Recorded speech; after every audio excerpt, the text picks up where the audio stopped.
Aloha and welcome to Cooking with Dino Mama. Today I am making a petrified zucchini loaf.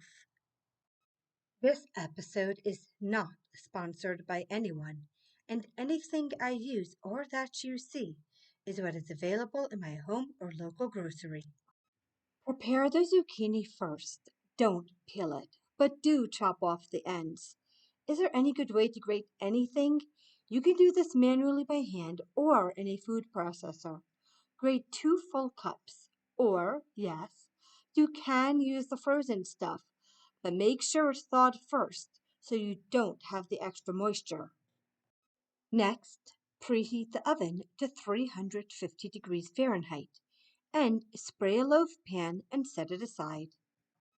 In a mixing bowl, beat 3 eggs and 2 cups of granulated sugar until it's a nice light color. Not shown here due to a technical error, but add in 2 teaspoons of vanilla extract and 1 cup of canola or vegetable oil and mix again for 1 minute. In a separate medium-sized bowl, add in 3 cups of all-purpose flour, 1 teaspoon of baking powder, 1 teaspoon of table salt, 1 teaspoon of baking soda, and whisk it all together. Remember, it's not the size of the whisk that matters, but the flavors. Add in a dash of nutmeg and about a teaspoon of cinnamon. Now, add 1 cup of the dry ingredients to the egg and sugar mix and beat on low speed just until mixed. Make sure to wipe down the sides along the way. Add in a third of the prepared zucchini and mix again. Remember, if you didn't follow directions and prepare your zucchini in advance, then stop and grate it or it won't be zucchini cake. Do this 2 more times.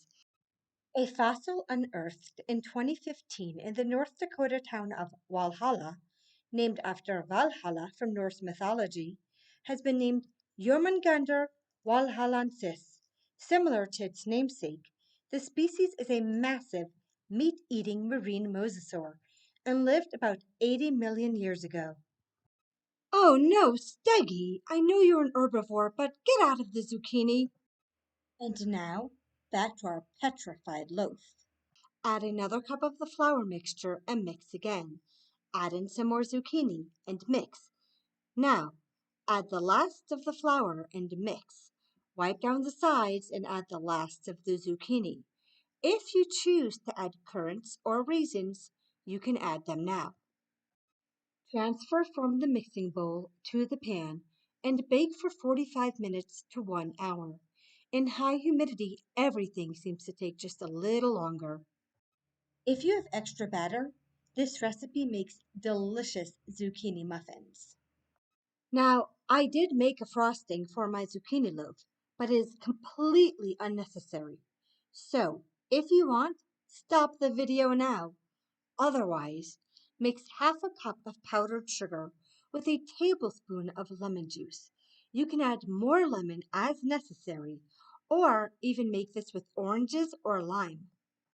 Whisk and add more juice as necessary until it's a nice dripping consistency and doesn't have any seeds in it. Then, once your loaf is completely cool, drizzle the frosting on in any way you like. I didn't add too much since mine was very lemony, just enough to add some tart to the sweetness. Well, Allie seems to like it, so that's a win for a carnivore. Thank you for joining me today in Dino Mama's Kitchen. And don't forget to like, share, and subscribe. Enjoy, and remember, only nice people get sweets.